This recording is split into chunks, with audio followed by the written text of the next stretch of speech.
Chapitre 40. Jérémy.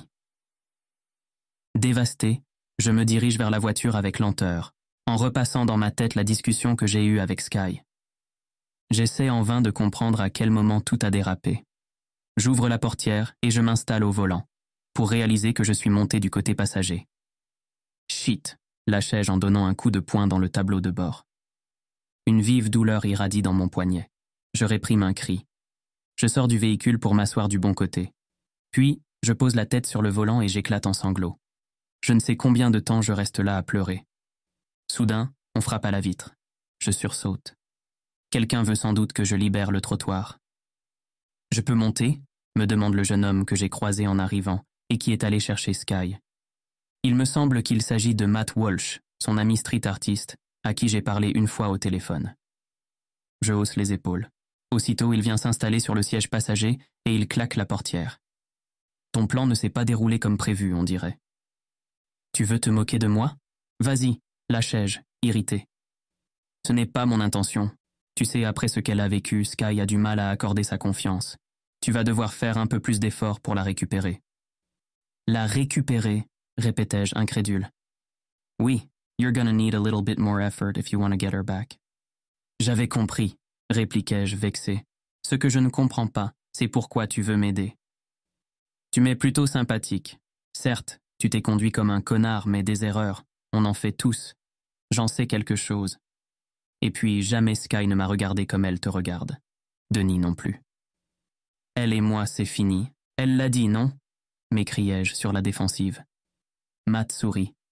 Sky est ma meilleure amie et je l'adore, mais elle a aussi des côtés insupportables. En particulier, elle pense qu'elle ne mérite pas d'être heureuse. « Qu'est-ce qui te fait croire qu'elle le serait avec moi ?» demandai-je. « Rien, mais tu m'as l'air d'un gars plutôt fiable malgré les apparences. »« Merci. Par contre, si tu la rends encore malheureuse, sache que je ferai de ta vie un enfer. Je connais du monde à Marseille. »« Matt, je ne la reverrai jamais, » soupirai-je, et je n'ai pas l'intention de la stocker. Même si ça me démange, pensai-je. « J'ai un plan, Jérémy, » dit-il avec un sourire qui n'augure rien de bon. « Tu travailles, le 31 ?»« Oui, hélas. Je reprends demain après-midi pour 5 jours. Le 31, je suis du matin, ajoutai-je après avoir consulté mon planning. Je commence à 5 heures et je termine à 16 heures. Parfait, répond Matt. Sky t'a parlé de la nouvelle enseigne que Denis et mon père ont prévu d'ouvrir au cours Julien? Je hausse un sourcil. Ton père? Oui, Marc, le mari de mon meilleur ami Denis. Je sais, notre famille est tordue. Bref. Je me disais bien qu'il y avait un air de ressemblance entre Marc et Matteo, pensai-je. Ça ne me regarde pas, Matt. Oui, Sky m'a montré la devanture et j'ai vu quelques photos de l'intérieur. L'inauguration aura lieu lors d'un événement privé le soir du réveillon, dit Matt. Je doute qu'elle m'invite. Elle, non, mais moi, oui, si c'est ce que tu souhaites. Et qu'est-ce que je suis censé faire au cours de cette soirée? La supplier de sortir avec moi? Surprends-la, sois créatif, il y aura beaucoup d'artistes. De mieux en mieux, grommelai-je. Alors qu'est-ce que t'en dis? Ça ne marchera jamais, soupirai-je. Je vais encore me faire jeter. D'accord, dis-je enfin avec détermination. Tu veux mon adresse e-mail pour m'envoyer l'invitation? 10 heures, 4 pauses et 7 coups de fil à ma sœur plus tard. J'arrive enfin à Marseille, vidé de toute énergie. Il est 5 heures du matin. Je me lève à 11 heures. Il me reste 6 heures pour me remettre. J'ouvre la porte-fenêtre au chat qui miaule derrière la vitre, et je m'écroule sur mon lit tout habillé. Je sombre aussitôt dans un mauvais sommeil entrecoupé de cauchemars. Chapitre 41. Sky. Samedi 31 décembre. Marseille, 4 jours plus tard. Charmé, j'observe les moindres détails de l'intérieur du Blade Runner 3.0, qui a été meublé et décoré avec goût depuis la dernière fois que je l'ai vu.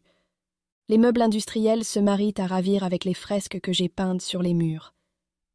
L'éclairage, le sol en béton ciré, la carte avec les boissons au nom futuriste. Tout a été étudié avec soin. Matteo est arrivé avant-hier et il a mis sa touche personnelle dans les toilettes et sur le mur du fond. Nul doute que ce salon de thé à l'ambiance post-apocalyptique trouvera très bien sa place dans ce quartier. À présent, il ne manque plus que les clients qui, je l'espère, seront nombreux à partir de mardi, jour officiel de l'ouverture. Ça me fait bizarre de me retrouver à Marseille sans Jérémy, pensai-je, un peu nostalgique. Mais aucun risque de le croiser ce soir. Soit il est dans les airs, soit il dort dans son appartement, soit il est à Londres. Il m'a dit qu'ici, il ne sortait jamais. Denis ne cesse de s'extasier sur mon travail devant les invités et les employés du salon de thé. C'est très gênant. Matt se rend compte de mon trouble, et, sourire aux lèvres, il en rajoute une couche. Ce qu'il peut être agaçant, parfois. Aussi, je m'éclipse dans la cuisine pour y trouver un peu de calme. Il y fait sombre, et je manque de heurter quelqu'un. Je pousse un cri de surprise et j'allume la lumière. C'est Jérémy, vêtu de son uniforme, qui tient quelque chose à la main. J'ouvre la bouche, mais il pose son index sur ses lèvres. Mon imagination s'emballe. Que vient-il faire ici? A-t-il l'intention de me faire du mal? Va-t-il... Sky, tout va bien? Lance Denis depuis la salle. Un sourire timide aux lèvres, Jérémy brandit devant lui des couvercles de carton à pizza. À l'intérieur du premier, il a écrit au marqueur noir « Say it's a big rat », dit que c'est un gros rat. Je me détends un peu. A-t-il l'intention de me faire un remake de Love Actually? C'est rien, c'est juste un gros rat, m'écriai-je. Encore? Lâche Denis. Cette ville en est infestée. Ne bouge pas, Marc va nous en débarrasser. Jérémy jette le premier carton. Sur le deuxième, il est écrit « Say it ran away ». Dis qu'il s'est enfui. Pas la peine, je viens de lui faire la peau, dis-je en croisant les bras. Jérémy grimace et jette le carton. Puis, il pianote sur son téléphone. Les premières notes de Scars to Your Beautiful d'Alessia Cara retentissent. Je connais les paroles par cœur. Tu es belle comme tu es, disent-elles. Jérémy pose le portable sur une table et brandit un autre carton. To me, you are perfect. Pour moi, tu es parfaite. Je secoue la tête. And I love you more than anything, Sky. Et je t'aime plus que tout, Sky. Mon cœur se met à battre plus vite. Soudain, la musique s'arrête. L'écran du téléphone est noir. Saleté de batterie, grommelle Jérémy. J'esquisse un sourire tandis qu'il jette son carton. Voudrais-tu me pardonner de ne pas l'avoir compris? Je hausse les épaules. Et boire un café avec moi quand tu voudras. Puis, entre parenthèses. Ou plus, si affinité. Sur le dernier carton, j'ai le choix entre deux réponses. Yes. Ou bien, hell yeah. Jérémy me tend le marqueur. Je soupire et je m'empare du carton et du feutre. J'apprécie sa seconde tentative pour me reconquérir, mais je ne me sens pas capable d'accepter. Je dessine une troisième case dans laquelle je trace une croix. Au moment où je vais écrire « No », Mathéo déboule dans la pièce. « Sky, il paraît que t'as buté un rongeur. Tu... » Il s'arrête net en apercevant Jérémy, à qui il fait un salut militaire. « Salut Jérémy, je vois que t'as réussi à venir. »« Salut Matt, » répond celui-ci. « Qu'est-ce qu'il fiche ici ?» demandai-je à mon meilleur ami qui, sourire aux lèvres, ramasse les cartons. « Je l'ai invité, » répond-il, comme si c'était on ne peut plus normal. « Quoi? Mais pourquoi? Je t'avais dit que je ne voulais plus le revoir. » Dépité, Jérémy baisse la tête. « Parce que même si ce type n'est clairement pas parfait, » répond Mathéo, « je le trouve parfait pour toi, Sky. Il est sympa, beau gosse, un peu taré et c'est un misfit comme nous. » Merci, dit Jérémy, pas convaincu qu'être traité de fou et d'inadapté soit un compliment. Pourtant, de la part de Matt, c'en est un. Celui-ci s'empare du carton et du marqueur, griffonne quelque chose et les tend à Jérémy. Il a dessiné des organes génitaux masculins à côté de la troisième case et il a tracé une croix dans les deux autres. « T'es sérieux, Walsh ?» m'écriai-je. « Je n'ai aucune intention de m'envoyer en l'air avec lui. » Pourtant, ça t'avait beaucoup plu, il me semble. « Tais-toi et mêle-toi de ce qui te regarde, pour une fois. »« Négatif, » répond Matt. « Je suis l'ange de l'amour qui veille sur toi. Tu... » Je me jette sur lui et plaque ma main sur sa bouche pour l'empêcher de parler. Il me chatouille pour me faire lâcher prise. La lutte continue. Matt et moi, nous nous chamaillons souvent, mais ce n'est jamais bien méchant. Je le fais tomber par terre, mais il m'entraîne dans sa chute. Le pilote a filé, dit-il en désignant la porte en train de se fermer. Je me relève et j'époussette ma robe. C'est très bien comme ça, dis-je d'une voix rauque, en proie à des sentiments contradictoires. Tu sais que si tu ne le rattrapes pas, tu le regretteras toute ta vie? Je sais, soupirai-je. Mais je n'ai pas la force de m'impliquer dans une relation amoureuse. Quand j'ai rencontré Jérémy, j'ai cru que j'étais prête à franchir le pas, mais je me suis trompée. Même si tu vas à ton rythme, demande-lui de ne pas te brusquer. Dis-lui que c'est à prendre ou à laisser. Jamais il n'acceptera, dis-je. Et si vous en discutiez autour d'un café? J'hésite un instant, mais au fond de moi, je connais déjà la réponse. Chapitre 42. Jérémy. Tête basse, je me dirige vers la porte en essayant d'éviter les regards curieux. Je n'ai aucune envie de rencontrer un proche de Sky, Denis en particulier. Et mon uniforme n'est pas très discret. J'ai à peine pris le temps de déposer ma sacoche chez moi et j'ai sauté dans un tram pour venir ici. Pour essuyer un nouveau rejet. Ce sera aussi le dernier. Sky ne veut plus de moi. Je dois respecter sa décision et cesser de la harceler. Je ne prendrai plus contact avec elle. Le cœur lourd, je quitte le salon de thé et je me retrouve dans la nuit glacée. Il s'est remis à neiger. À Marseille, 2 fois en 1 semaine. Mais non, le climat n'est pas déréglé et tout va bien dans le meilleur des mondes. Je me sens mal. J'ai les jambes tremblantes et l'estomac noué. Je n'ai pas la force de rentrer chez moi tout de suite. Je me dirige vers la fontaine du cours Julien et je me laisse tomber sur le rebord. La tête vide, j'observe le balai des flocons qui tourbillonnent devant moi. Dire qu'il y a quelques jours, je les regardais avec Sky. Un homme débraillé passe en titubant, une bouteille de vodka à la main. Il m'adresse des propos incompréhensibles puis, quelques mètres plus loin, soulage sa vessie contre un arbre. Il y a quelques mois, j'aurais été choqué par ce spectacle. Mais à présent, j'y suis habitué. Et même ça fait partie du paysage. Café, fait une voix féminine. Je sursaute et manque de tomber à la renverse. C'est Sky, 2 tasses fumantes à la main. Perdu dans mes pensées, je ne l'avais pas vue s'approcher. Elle porte un manteau et un bonnet assortis, du même bleu que ses yeux. Elle s'assoit à côté de moi et me tend une des boissons. Merci d'avoir accepté mon invitation, dis-je surpris. C'était ce soir ou jamais. Je rentre à Paris demain matin. Je participe à un projet qui va m'occuper pendant des semaines, alors avant de partir, je voudrais passer chez moi les quelques jours qui restent. Quel genre de projet? Sky sourit. Si ça t'intéresse, tu pourras le lire dans la presse. Je suis curieux, mais je n'insiste pas. Demain, tu travailles? Me demande-t-elle. Non, je viens d'enchaîner 5 jours. Je reste au sol pendant 4 jours. De ses doigts nus, elle balaie les flocons qui se sont posés sur mes cheveux. La tendresse de son geste me serre le cœur. J'ai envie de la prendre dans mes bras, mais je n'en ai plus le droit depuis que je l'ai rejetée à l'aéroport. Comment va Cat 3?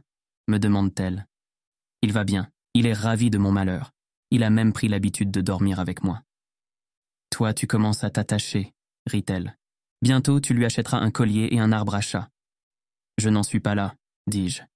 Et de toute manière, quand je partirai, je ne pourrai pas l'emmener. Je crois savoir que Denis cherche un chat pour chasser les rats du Blade Runner, dit Sky avec un clin d'œil. Sinon, à Londres, il se fera de nouveaux copains. Rien ne dit que ma prochaine base sera Londres.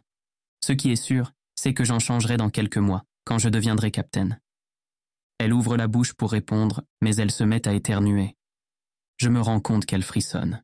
« Tu veux mon écharpe ?» demandai-je en la dénouant. Elle acquiesce. Je l'enroule autour de son cou et je guette sa réaction. « Pourquoi tu me regardes comme ça ?» dit-elle, gênée. Elle cache un peu plus sa joue droite avec ses cheveux. « Ne fais pas ça, Sky, » dis-je, le cœur serré. « Je te l'ai déjà dit, tu es magnifique. Je le pense vraiment. » Elle hésite un instant, puis elle glisse ses cheveux derrière ses oreilles. Je souris.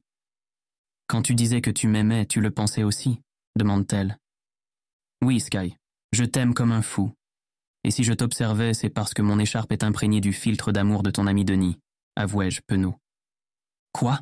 s'esclave-t-elle. « Désolée de te décevoir, mais rien n'a changé depuis que je la porte. »« Je sais, » soufflai-je.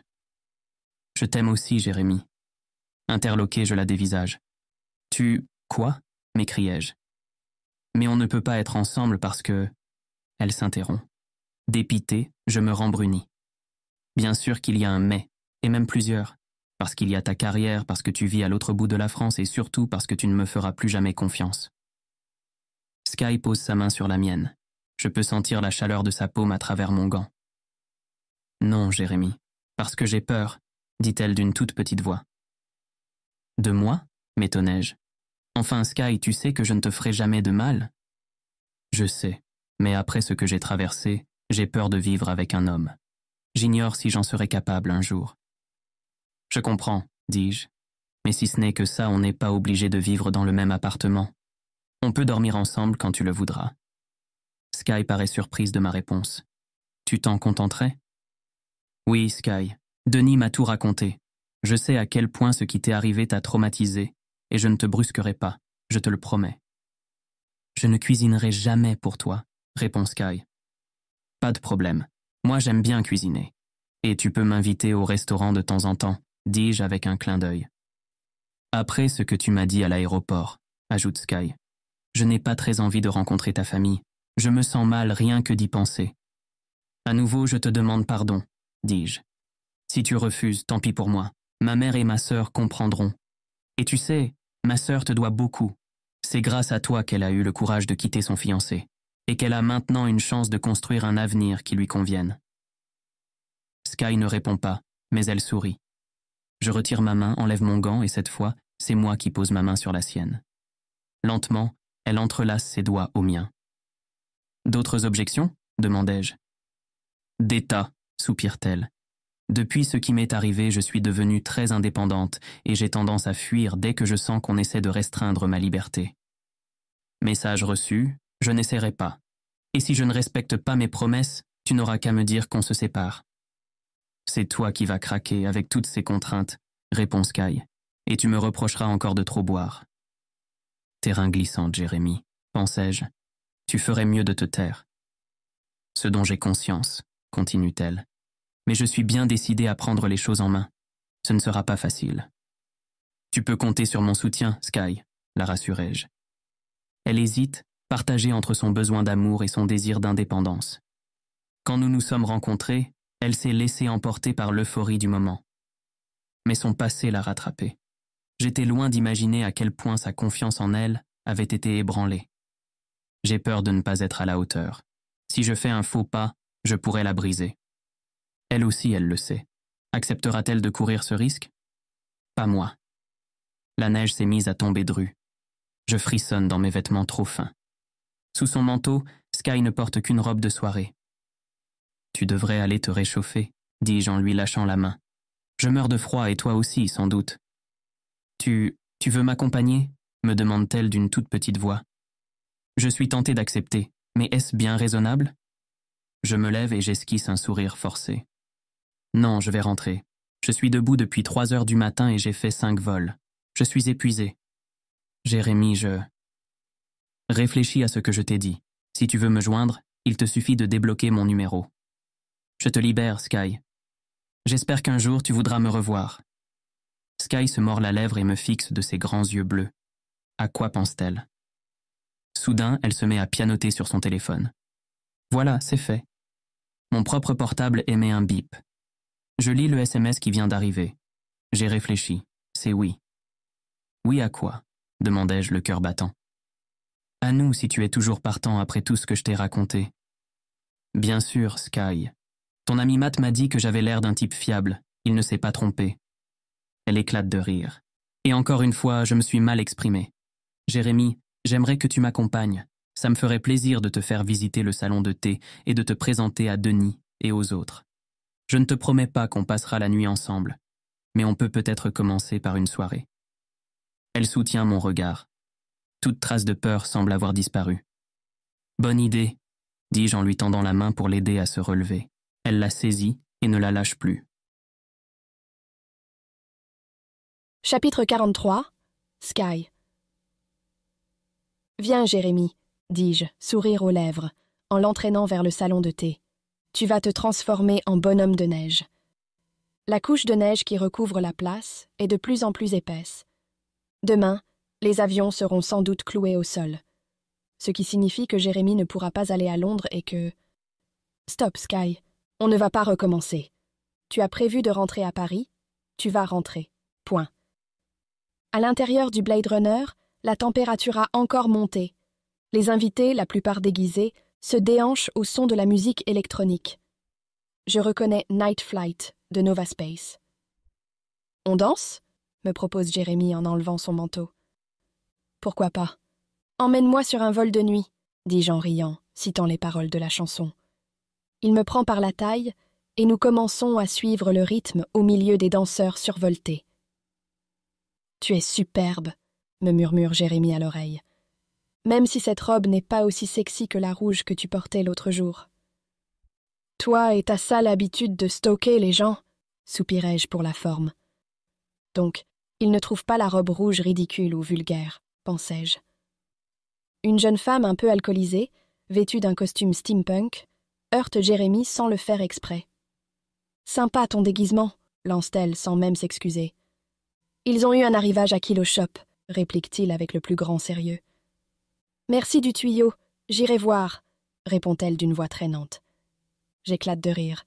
« J'ai trouvé cette friperie au kilo avant-hier », précise-t-il. Je me suis enfin décidée à explorer un peu. Et je dois dire que j'ai fait de belles découvertes.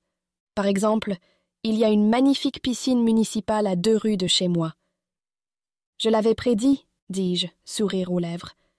Tu vas finir par te plaire ici. Déjà, je me plais dans mon appartement. Je ne crois pas t'avoir remercié pour l'avoir décoré, ni pour m'avoir offert le casque dont je rêvais. Nos visages se rapprochent. Jérémy me sourit. Je le serre plus fort contre moi. Il se penche vers mes lèvres. Je ferme les yeux et j'attends un baiser qui ne vient pas. Perplexe, je rouvre les paupières. J'ai quelque chose sur la figure ? D'instinct, je dissimule ma cicatrice, mais Jérémy arrête mon geste et secoue la tête. Tu te souviens du filtre d'amour que tu m'as donné ? Il se pourrait que j'aie bu le reste du flacon, histoire de mettre toutes les chances de mon côté. Matt a raison, ce type est taré, pensai-je. Alors, quel goût ça a ? Demandai-je en riant. Tu n'as pas envie que je réponde à cette question. J'en ai des frissons rien que d'y penser. Ça a marché, non ? Me moquai-je. À toi de me le dire. Tu repars avec moi ou... Sans lui laisser le temps de finir sa phrase, je l'embrasse comme je rêvais de le faire depuis des jours. Il me rend mon baiser, et bientôt, j'oublie tout. Un raclement de gorge nous interrompt. Bras croisés, Denis nous observe. « Ça va comme vous voulez ?» « Plutôt oui, répliquai-je.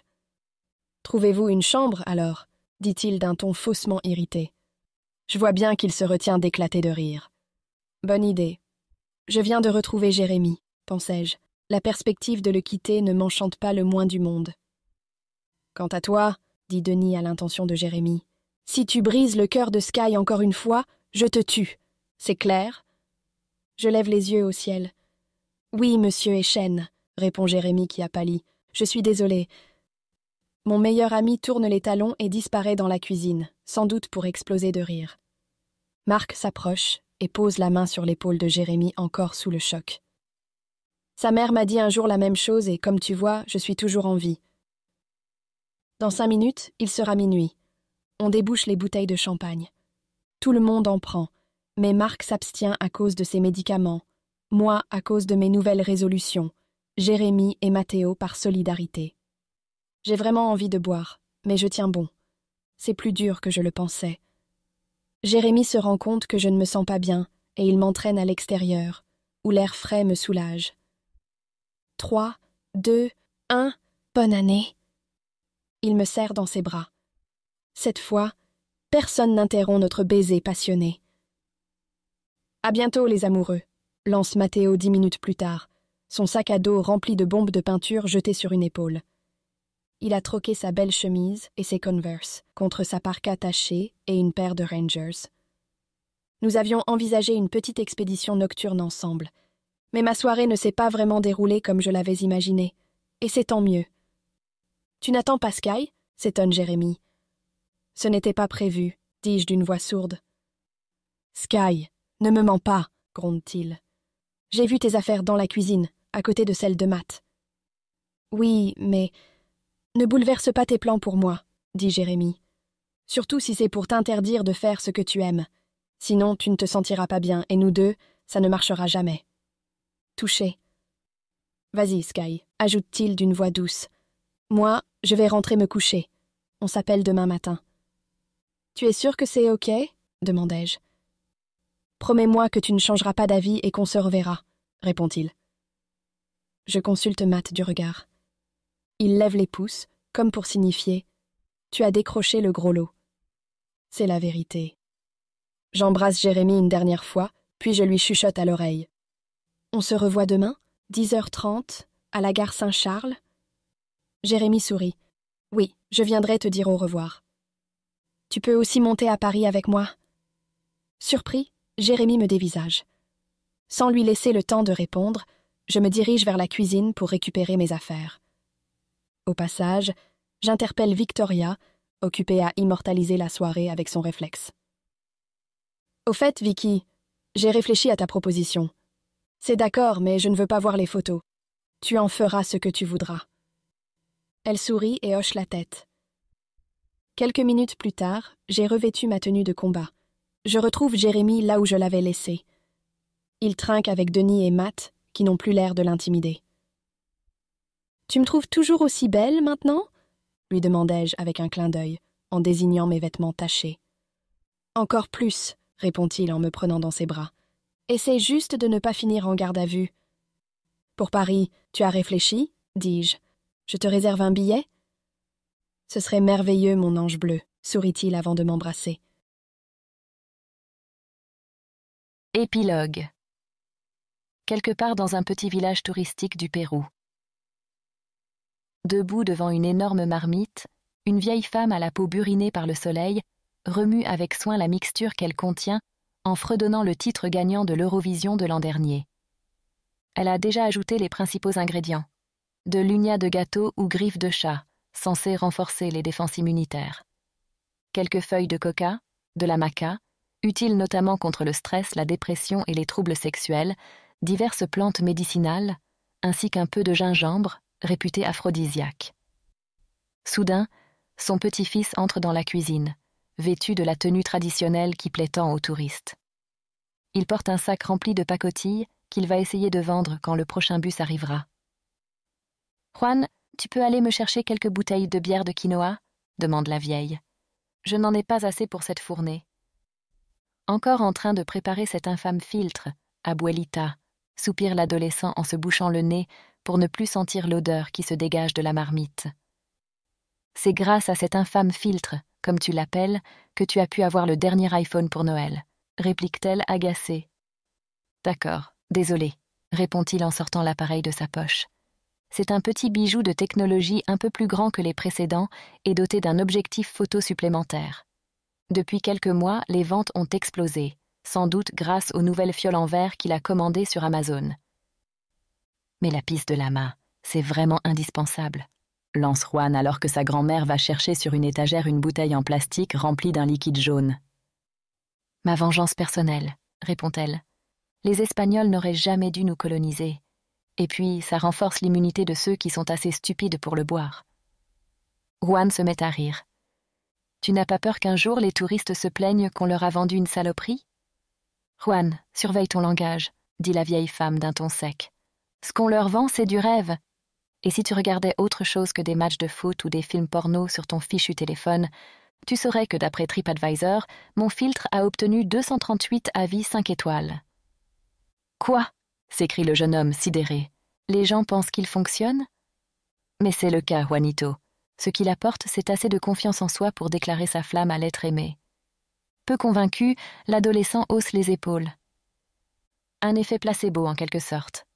Tu as tout compris, sourit sa grand-mère. Elle plonge une cuillère en bois dans le breuvage, le renifle, mais ne le goûte pas. La couleur est parfaite, dit-elle satisfaite.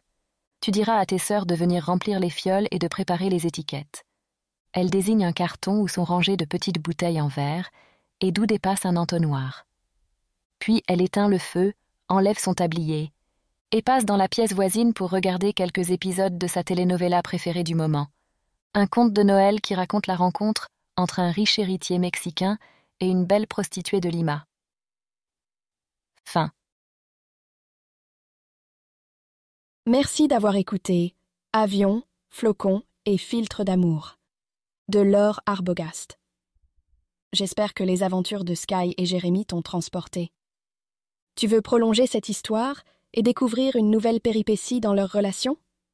Tu peux télécharger gratuitement un bonus exclusif sur www.laurearbogast.com sur la page bonus où d'autres surprises t'attendent aussi.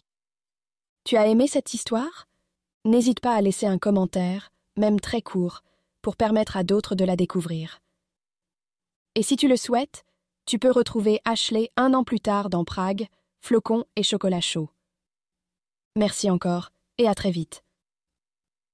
Copyright 2024, Laure Arbogast.